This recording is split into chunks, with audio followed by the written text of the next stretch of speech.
اصطلاح از موضع رئیس جمهور زیاد خود هزینه نکنین. این رئیس جمهور زیاد محبوب جهان نیست. حکومت موقت آمده نیست، مترتبات انتقالی آمده نیست.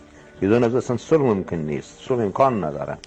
بنابراین اون چیزی که جهان میخواه و کلا یعنی شرط جهان برای کمک به افغانستان نیمی است که با طالبان صلح شود. یک از راههای صلح نیمی است که یک حکومت مشترک تشکیل شود. یک حکومت مشترک دکتر غنی نیست و در واقع نهایت کوششی است که نظام نجات داده شود، نه حکومت. حکومت قربانی میشه. غنی قربانی اوله، هیچ حامی نداره در سطح جهان. حاضره را قوما را زی جهت زیاد هزینه نکنین. بخیر باشید.